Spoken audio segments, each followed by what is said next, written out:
नमस्कार। आज का सुविचार thought of the day. You are never too old to set another goal or to dream a new dream. हम कभी भी इतने पुराने नहीं होते कि एक नया सपना ना देख सकें। अर्थात जीवन में आप कभी भी कुछ भी प्राप्त करने की चाह रख सकते हैं। बस आवश्यकता होती है तो केवल उसे प्राप्त करने के लिए परिश्रम और जुनून की। धन्यवाद। देश की समृद्धि का रास्ता खेतों और खलिहानों से होकर निकलता है। ये हैं शब्द देश के पूर्व प्रधानमंत्री चौधरी चरण सिंह जी के। बाबूगढ़ छावनी के निकट नूरपुर गांव, तहसील हापुड़, जनपद गाजियाबाद, कमिश्नरी मेरठ में काली मिट्टी के अनगढ़ और फूस के छप्पर वाली मड़ैया में 23 दिसंबर 1902 को चौधरी चरण सिंह जी का जन्म हुआ था।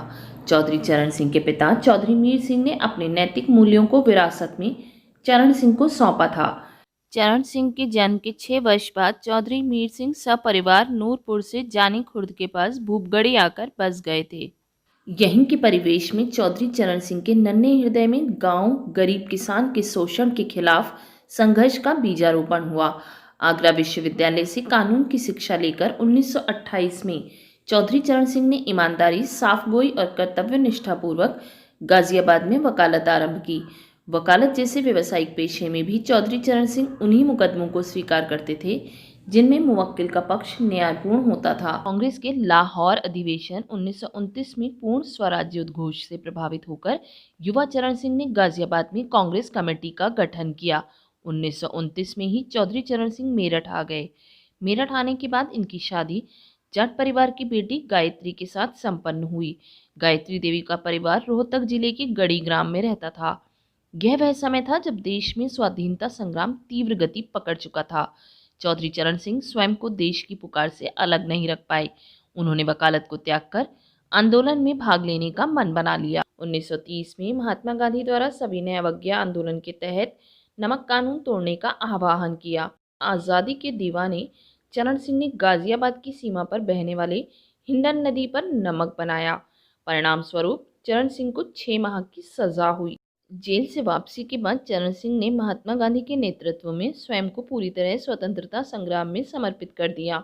1940 के व्यक्तिगत सत्याग्रह में भी चरण सिंह गिरफ्तार हुए, फिर अक्टूबर 1941 में मुक्त किए गए। सारे देश में इस समय असंतोष व्याप्त था। महात्मा गांधी ने करो या मरो का आह्वान किया। अंग्रेजों भारत छोड़ो की आवाज़ सारे भारत में गूंजने लगी।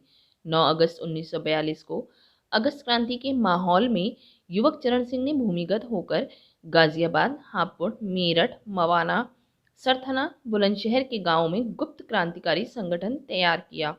मेरठ कमिश्नरी में युवक चरण सिंह ने क्रांतिकारी साथियों के साथ मिलकर ब्रिटानिया हुकूमत को बार बार चुनौती दी। मेरठ प्रशासन ने चरण सिंह को देखते ही गोली मारने का आदेश दे रखा था। एक तरफ पुलिस चरण सिंह की टोह लेती थी, वहीं दूसरी तरफ युवक चरण सिंह जनता के बीच सभाएं करके निकल जाता था। आखिरकार पुलिस ने एक दिन चरण सिंह को गिरफ्तार कर ही लिया। राजबंदी के रूप में उन्हें 1.5 वर्ष की सजा हुई।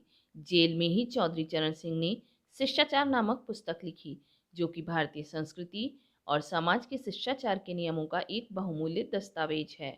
शेष अगले अंक में। धन्यवाद। वैदिक काल में सामाजिक स्थिति कुछ इस प्रकार थी। ऋग्वेद के 10वें मंडल में 4 वर्णों का उल्लेख मिलता है। वर्ण व्यवस्था कर्म आधारित थी। 10वें मंडल को परवर्ती काल माना जाता है। वैदिक काल की अर्थव्यवस्था का प्रमुख आधार पशुपालन एवं कृषि था।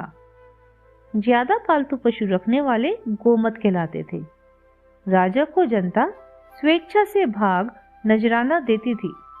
आवास, घास फूस एवं काष्ठ निर्मित होते थे। ऋण लेने व देने की प्रथा प्रचलित थी, जिसे कुसीद कहा जाता था। बैलगाड़ी, रथ एवं नाव यातायात के प्रमुख साधन थे। आरंभ में अत्यंत सीमित व्यापार प्रथा का प्रचलन था। व्यापार विनिमय पद्धति पर आधारित था। समाज का एक वर्ग पाणी व्यापार किया करते थे। राजा को नियमित कर देने या भू राजस्व देने की प्रथा नहीं थी। राजा को स्वेच्छा से भाग या नजराना दिया जाता था। पराजित कबीला भी विजयी राजा को भेंट देता था।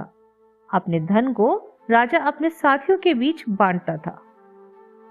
ऋग्वेद में उल्लेखित धातुओं में सर्वप्रथम धातु अयस, तांबा या कांसा था।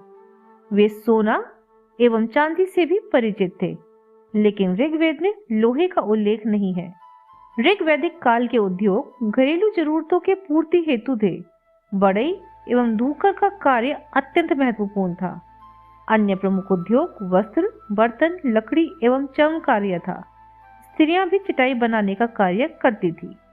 वैदिक काल में प्राकृतिक मानव के हित के लिए ईश्वर से कामना की जाती थी। वे मुख्य रूप से केवल ब्रह्मांड को धारण करने वाले एकमात्र परमपिता परमेश्वर के पूजक थे। वैदिक धर्म पुरुष प्रधान धर्म था। आरंभ में स्वर्ग या अमृत परिकल्पना नहीं थी। उम्मीद है यह जानकारी आपको पसंद आई होगी। धन्यवाद।